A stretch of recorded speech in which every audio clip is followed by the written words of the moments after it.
The headspace is pop to me. It's really pop. I'm joking, guys. VJ the brother from the ancient mother. We're out here. We're literally out here. Betwang Moya. It's been a hot couple of days in Gqeberha, South Africa, but nonetheless, we're enjoying it all. I've got the infamous dark drink that often, makes me a little extra spicy, so I've been told. But I want to talk about the Mos Def interview, the Mos Def clip to be specific. Yasin Bey calls Drake pop. The quote-unquote hip-hop world is in an uproar. For the most part, people seem to feel like Yasin is an OG hating on a superstar. But there is a lot of ruminating opinions in the periphery of people actually saying, well, Drake is popular. He's the biggest artist of our time. This is not an insult. This is literally a mere observation. So, I think it's time again, because we've done this before. What is this? This is working with definitions is a tricky thing. People take on the ideas that they've heard, but I think very seldomly do the masses, quote unquote, really ask themselves what they mean when they use a particular term. And I think three of the most contentious terms that often live within breadth of each other's lives is the term hip-hop, the term rap, and the term pop. Because hip-hop, as a culture, was born in the Bronx as a facet of elements that are based on the ethos of archiving and basically using the resources of technology that were available at that time to devise means and ways of curating something which represented the past in a new way. That's a quick summary. And one of these facets, rap, happened to be the most viable commercial outlet of the hip-hop culture. Thus, it was co-opted by the general capitalist industry, and it exists and thrives today as a musical style that everybody's doing. Even people who don't, quote-unquote, classify themselves with the hip-hop culture. And then lastly, pop, or pop culture, simply speaking, is the culture of dominant mass marketing. I'm going to make it easy to you. If you remember high school or primary school, or even earlier than that, people always have a propensity to group each other in different ways. There are people who are considered weird. There are people who are considered, the rowdiest in the school. And then there are people who are the most popular. Now, if you can remember what that means, to be popular. Being popular is possessing most of the qualities people aspire to have. Because the culture, dominant culture, teaches them that these are qualities that society rewards. Good looks, charisma, a certain level of being able to be athletically proficient, having a body that looks relatively fit and attractive. These are ideas of the quote-unquote perfect specimen that's always presented to us when products have to be sold. This is the reason why capitalism thrives. It points at your inadequacies. If your skin is not smooth enough, it tells you you need to have smoother skin. If your belly's a little bit floppy, it tells you you need a six-pack. This is the point. Capitalism works by digging at every place where you feel you are not worth it. Because there's always a standard for what you could be. And that's pop culture. Pop culture are those qualities that a culture rewards in its time. So, today, there are artists, musicians, who have had the cachet of possessing a lot of the qualities society rewards and embodying that in their art in order for them to be put across as the ideal musical artist to be, to follow, to listen to. Drake fits into that category. We did a whole episode on Drake where I spoke about how he ushered in an era of hip-hop that divorced itself from the formerly ghetto-centric nature of how rap presented itself as the hypermasculine black image of an aggressive man. Drake dived into the social currency of being light-skinned, the social currency of making music primarily for women, the social currency of using that to be able to be some kind of marketable heartthrob. Remember Heartbreak Drake? Yeah, I know you do if you were there. So as a result, his music represents parts of the societal structure that easily put one in a position to thrive. He himself, on a joint with The Game called 100, talks about how if he didn't go pop and was on some conscious shit, he probably would have been better than you know who. I would have all of your fans if I didn't go pop and I stayed on some conscious shit. So anyways, the pop accusation isn't something that is an insult. Matter of fact, I would go as far as saying it's a compliment.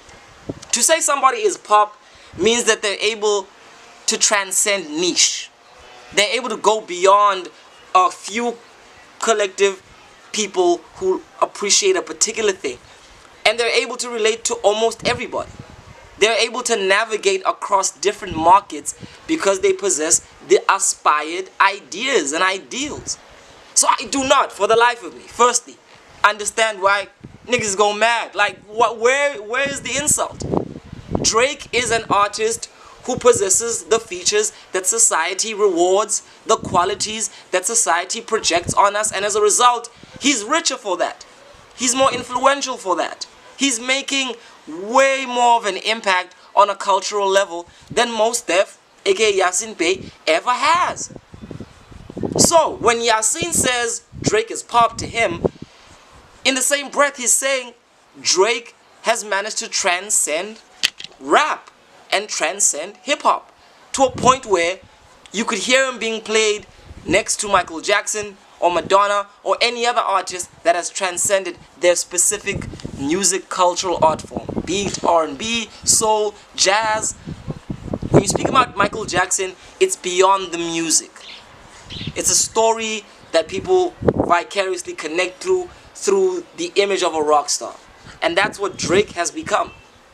So, in case you didn't get it the first time, pop culture is the dominant mass marketing culture that thrives on features that capitalism rewards. So as a result, if you are about making money, you're about trying to be popular.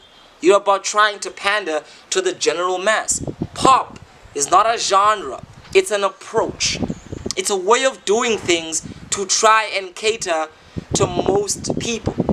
And you do that by understanding what the common threads are in most people. And what are they? The ideals that they aspire to. That's why pop artists sell you nothing but dreams. The pop approach is not about reality. It's about fantasizing. It's not about where you are right now. It's about where you could be. It's about the potential you have. And that's why pop artists in music have been used as a medium to project and sell whatever product people think they need to succeed in life. That's why naturally, if you have Drake, you could easily put him next to a sports car, some cologne, anything that you want to sell. Put it next to an artist who's embodied themselves as an ideal in people's subconscious through the mass marketing, and they'll buy it. Simply because for them, that artist represent the air of success. So talking about the air of success, if that's what pop is, then if we're being honest, most rap music from the 90s onwards, even from the early 80s if we're being honest, has been pop. Tupac was pop. Biggie was pop. The Wu-Tang Clan became pop. I mean, any rapper you could possibly think of who became a big deal during the 90s and the late 2000s, they're pop. Because at some point, they had to be conscious of bigger influence. It's the choice of making music for people like you or trying to make music for everybody. That's the popular choice. To be pop is to try and go beyond people who are like you. It is to try and go beyond the commonalities that you share mutually with people who are into the things that you're into. To be pop is to try and turn yourself into the most broadest thing capable, artistically. So any artists who've gone through that trajectory and it worked is pop. Jay-Z is pop. Pharrell is pop. Need I go on? Maybe Dakeza, you can put a whole bunch of names on the screen. Nas just is so pop. that people Nas is pop. let them pop out. Nas is pop. They don't want to hear that. It's pop. Yeah. It's pop. Now I know that I'm getting a whole bunch of rebuttals in the undertones of, well, VJ, then everything is pop. No, because not every artist has reached that Point. that pinnacle, that plateau. Why do you think it's so fucking difficult to be in the upper echelon of pop artistry? Because not everybody is capable of having all of these qualities that are marketable. Pop doesn't support reality. Pop supports fantasy. Anybody who can easily sell a fantasy, whose looks, whose voice, whose whole image, whose whole style easily lends itself to dreaming Griselda. is pop. Right now everybody's going wild because they're bringing quote unquote real rap back only because it's marketable to do so. They're pop because everything they speak about lends itself to luxury life. They're trying to make money. They're trying to go beyond the streets. And they're doing it in a way that relates to the guy who could be bumping and angry at his boss and wants to fantasize about being a drug dealer. The mafioso drug dealing persona in rap is inspired by the need to be the capitalist apex predator. In other words, the need to be popular. That's what popular is. Back to Wu-Tang. What a lot of rap heads would consider the most ominously rugged and grimy of groups, quote unquote, real. They emerged from that so successful that it was easy to penetrate to this market of men who relate to the aggression, who relate to the impulsive, violent black man image presented by capitalism, to the point where they were doing ads for Game Boy.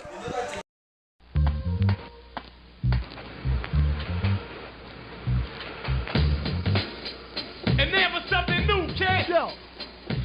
This is a Super Game Boy. And it goes like this. Plug Game Boy games into the Super Game Boy. Plug Super Game Boy into the Super NES. Check this out. Game Boy games in color on TV. It's amazing. And games like New Donkey Kong. You can change the borders and choose your own color. That's funky. How about Super Game Boy with all 350 Game Boy games?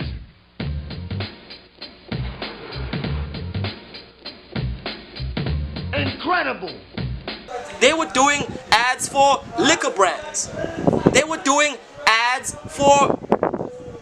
RZA's doing ads for a freaking vegan restaurant.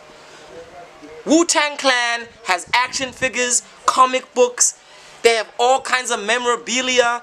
Never mind the merch. Never mind the fashion. Matter of fact, every rapper who's ever had a fashion brand, pop. Pop. Sean John, pop. Rockaway, pop. Remember when Reebok saw the potential in rappers? Every rapper was probably had a sneaker deal. Pop. You can't sell big capitalist brands if you do not have the bankable influence. And if you have the bankable influence, that means you are something that can embody pop.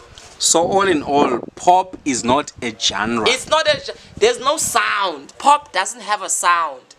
Pop doesn't have a particular look. Because people think pop is always glossy and sparkly and Taylor Swift or Britney Spears. People associate pop with this brightly colored, very fairy tale-esque image. Pop can be dark. Pop can be emo. Pop can be messy. Pop can be a lot of things. Pop can be Kendrick. Exactly. Selling wokeness. Selling wokeness as a market. So, that being said, I repeat, pop is designed to facilitate dreams, not reality. This is the most important thing. The artists who choose to remain true to the reality of the world cannot be rapping about what they want from capitalism when they know it is the reason why the world is fucked up fundamentally. An artist with a political conscience cannot tell people that making money and being a millionaire is the answer when they realize that what making money and being a millionaire is trying to rise on the capitalist totem pole and just become another economic oppressor, better than your own kind. Jay-Z is famously quoted as saying, "I can't help the people if I'm one of them." But the duplicity in that statement is that when you're not one of the people, can you really help them? This is the pop approach. The pop approach sells the idea that you watching this podcast, are special in your own way. You have dreams out there that are just waiting for you to take.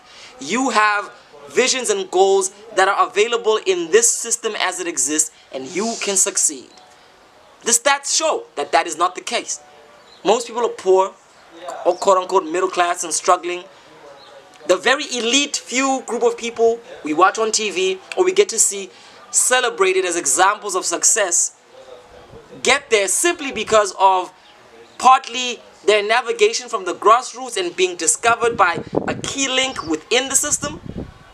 But they'll never tell you that. They'll always tell you the rosy idea that hard work pays off. It's hard work which brings you to certain networks. And they always conveniently shrug that part off. That capitalism is a game of who you know. So before I go into the nitty-gritties of that, I just had to just really leak and delve into this idea of pop being an insult. It's an insult only if you're framing it politically. Yasin Bey asked, what happens when all of this thing crumbles? That was his point. Drake is an artist whose main thrust is selling us shit and selling us dreams, but what happens when these dreams fall apart, as they are right now, in the world? Who do you become then? Isn't this possibly the problem with Drake's music now? That he's at an age where he's not young enough or cool enough to sell people any dreams anymore. Because that's the other thing about pop culture, is that it's very interlinked with youth culture.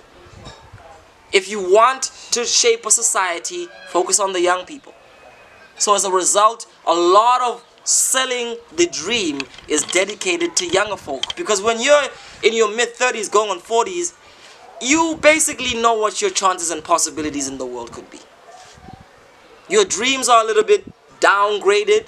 You've downsized the capacity of your fantasizing to a realistic level because you're an adult going through real shit.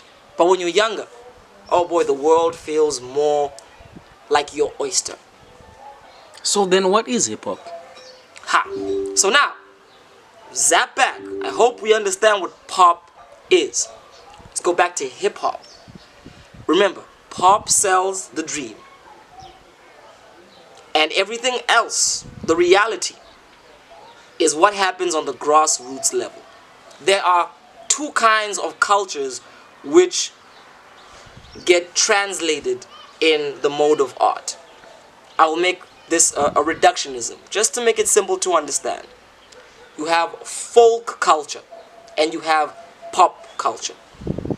Now, folk culture are the rituals, styles, images, aesthetics, language that come naturally from what the people are experiencing at the moment in the grassroots.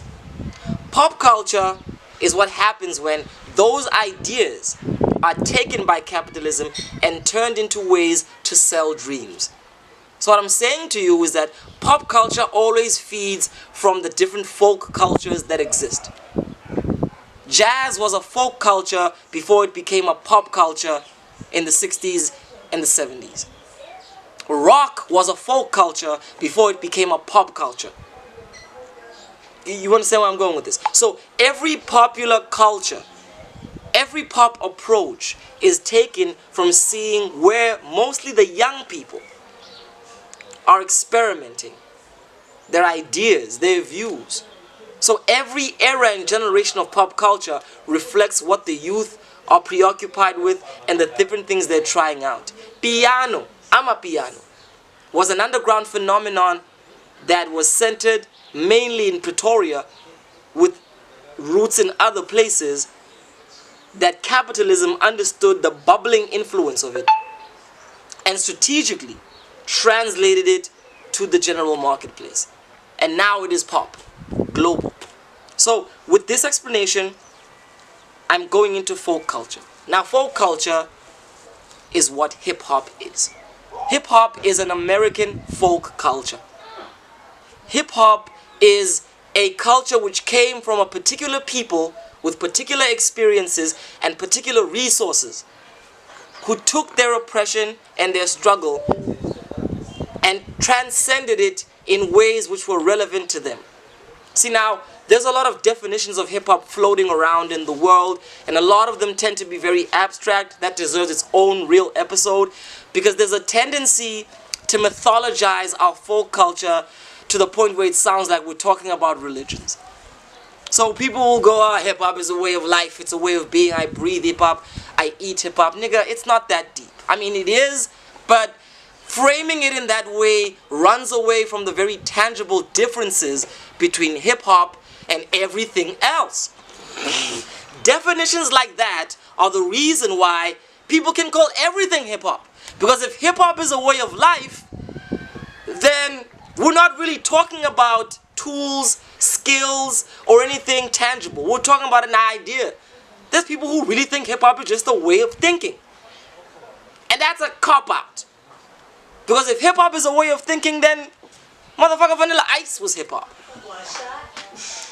If hip-hop is a way of thinking, then Gorilla Black, then, I mean, every artist you could ever think about who makes you cringe deep inside when you think about the rap music you've heard, they're hip-hop. If we're talking about a mindset. I mean, KRS is partly responsible for this too.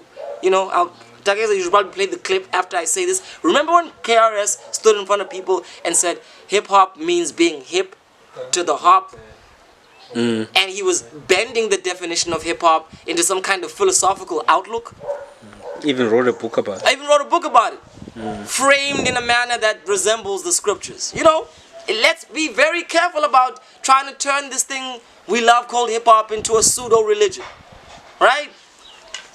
Hip-hop is very particular to what? Hip-hop is particular to the technological devices of record collecting, which led to disc jockeys learning how to find innovative ways of using the record players that they had to create new sounds and imaginations. This led to the natural progression of dancing to it in novel ways, where kids in the inner city Bronx who were of South American descent, who were of African descent, were coming together with a way of dancing which was a combination of all of these ethnic roots. Thus, the breaking was born. The visual aspect of graffiti, the inner city industrial culture with all of its pop art influences, where the art of the city was trying to depict the lives of the people. Graffiti became the visual aesthetic of this experience of archiving the past. So, let's call this the official Headspace definition of hip-hop. Hip-hop is the cultural archiving of past reinvented in the modern age using graph, rap, DJing, rooted in the spirit of empowerment. Like, I hope this shit can be written down somewhere. Now, when you think about that definition, think about whether or not your favorite rapper fits according to that. And chances are they won't. Because the truth is, rap was taken as an aspect of hip-hop and turned into its own capitalist money-making machine. Rap has been pop since the late 80s. As a result, people have been conned into thinking they love hip-hop, but they really just love rap. People have been conned into thinking they're hip-hop heads when they're just really rap heads. Pop heads, if we're being specific. Because pop can exist in many ways. And I think a lot of the issue with calling Drake pop is that people think pop is something opposite to rap. Enter the opportunity to make hip hop pop. DJing as an art form is pretty much something that has shapes and forms in every musical style of expression. So the opportunity to use the hip hop DJ as a superstar isn't lucrative, because how would you be able to market somebody who's always behind the decks and whose whole embodied art form is really just about the craft? The graffiti is too much in the backdrop because art tends to be niche, and how are you gonna sell adverts and products purely with just the visual art element? There is going to be a struggle. The breakdancer is also a little bit limited because, I mean, beyond dancing competitions and, you know, dancing for Sprite or whatever drink you're dancing for, using dance as a way to sell products is also a limited factor. But rap, ooh, okay, we've got something here.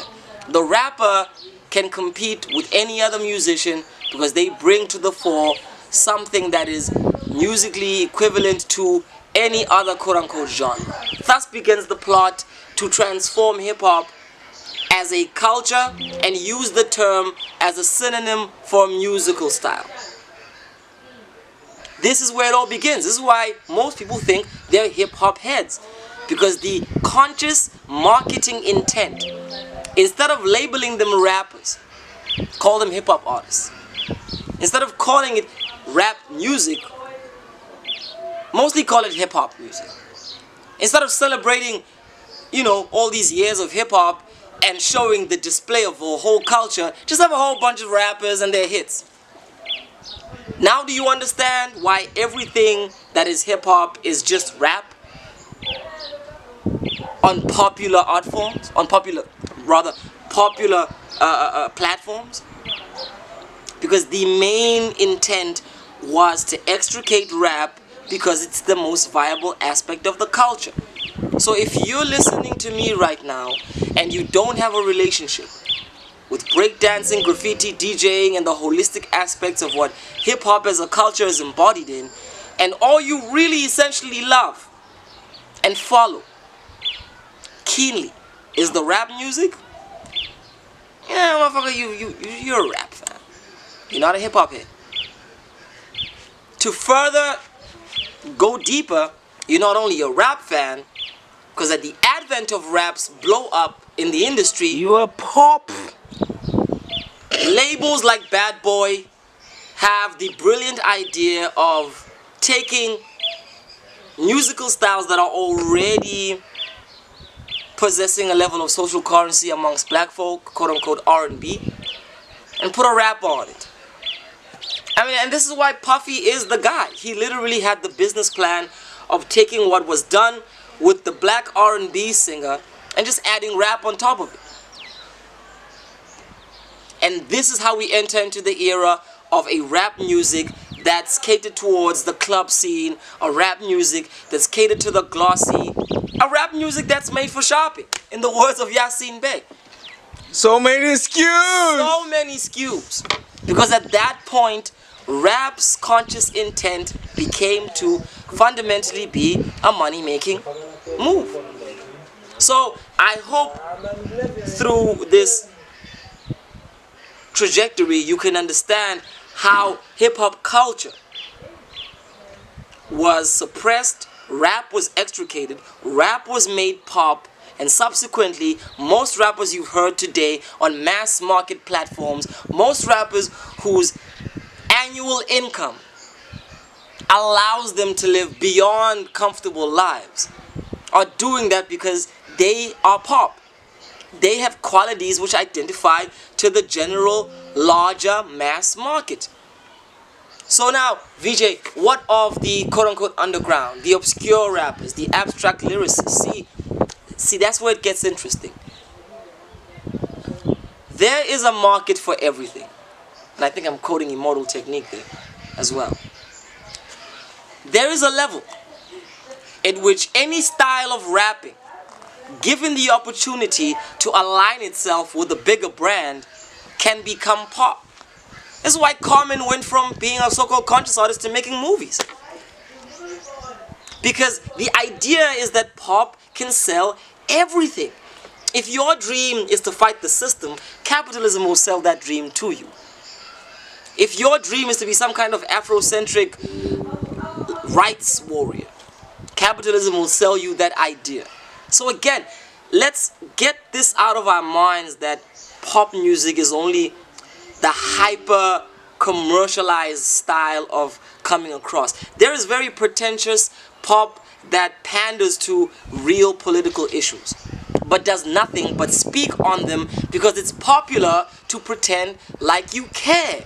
That's another aspect of society. It's popular to sound like a change might happen through you. So, Tupac and Biggie might be pop, but the irony of Yasin Bey saying Drake is pop is that at a very, very, very crucial point in his life, when Mos Def was making movies, when he was about to transcend working from Rawkus Records, he stepped away from all of that. Because that was a good 3 years where Mos Def was pop. He was recognized by most people. He was on movies with Bruce Willis and Mark Wahlberg. I was watching, was it the Italian Job? He was on everything. So many SKUs. He was on everything. And I think in the accusation of Drake as pop is an implicit awareness of being pop. Yasin's been there. Now he's in a place where he decided to migrate and move to South Africa, live an obscure life, later to only get kicked away, still to kind of flounder in the obscure art scene, using the legacy he did with his art to do work he feels feeds into goodwill while still allowing him to have artistic creativity. Brands still aligned to him. I saw him do a couple of shoots for some interesting fashion brands. So the question of pop is a question of magnitude. And it's a question of mass. Yasin Bey is in a place where he's now this niche, artsy rapper, actor who can speak on social issues and be on interesting podcasts that speak about the world. I mean, we tend to forget that was a clip of an interview where he was really just speaking about the state of the world. Everything from the Gaza-Israel saga to the state of the Congo. This was Mos Def as a cultural analyst. And him doing the MF Doom. Right. Yeah, the MF Doom concert. He is in a space that is considered niche because he's making enough money to thrive, but not everybody knows him. Not everybody wants to know him. The things he represents are not the things that everybody might be into. Yeah. And that's why he could speak on that. Because he's been in a position where he could have been that, he was close to that, he was even living within the periphery of it. So I think, let's not dismiss Mos Def like he's just hating. He knows what the fuck he's talking about. He could have easily become Drake. He was really one of the first singing ass rappers, if we're being honest. And when you do that, you cross over easily. So the inside of Drake being pop is not some kind of dismissal. It's an observation based on the fact that Drake chose to become a tool to sell products. He's a talented artist who could do imaginative, incredible, groundbreaking things, but he chooses to be likable. He chooses to be likable because that's the safest thing to do. Groundbreaking is risky, folks. Groundbreaking means you might risk the bag that's bigger than most bags. But likable is safe. See, A. Reese is likable. Nasty C is likable. AKA was likable. And they're all great artists in their own way. But we can't deny the fact that their legacy is a legacy of extending capitalism onto black folk. AKA famously inserted politics into the fiber of his lyrics. But it was still to kind of just bring you closer into how great of a songwriter he is.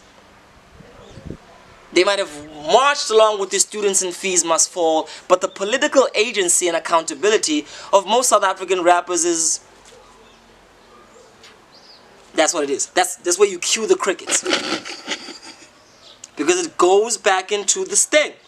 Pop feeds fantasy. by neglecting reality. So I hope through this explanation, part rant, we can at least get to the consensus of the fact that pop is only an insult if what you want to do is transcending dreams and going into reality. And every artist that tries to talk about real things risks the bag. Because pop is not about real things. Pop is about what can be possibly imagined to be done. Yeah, but we can be alright. You know what I mean? If you tell people they gon' be alright, you ignore how they are right now. That's my point. And ultimately, we go into the last part of the Yasin interview.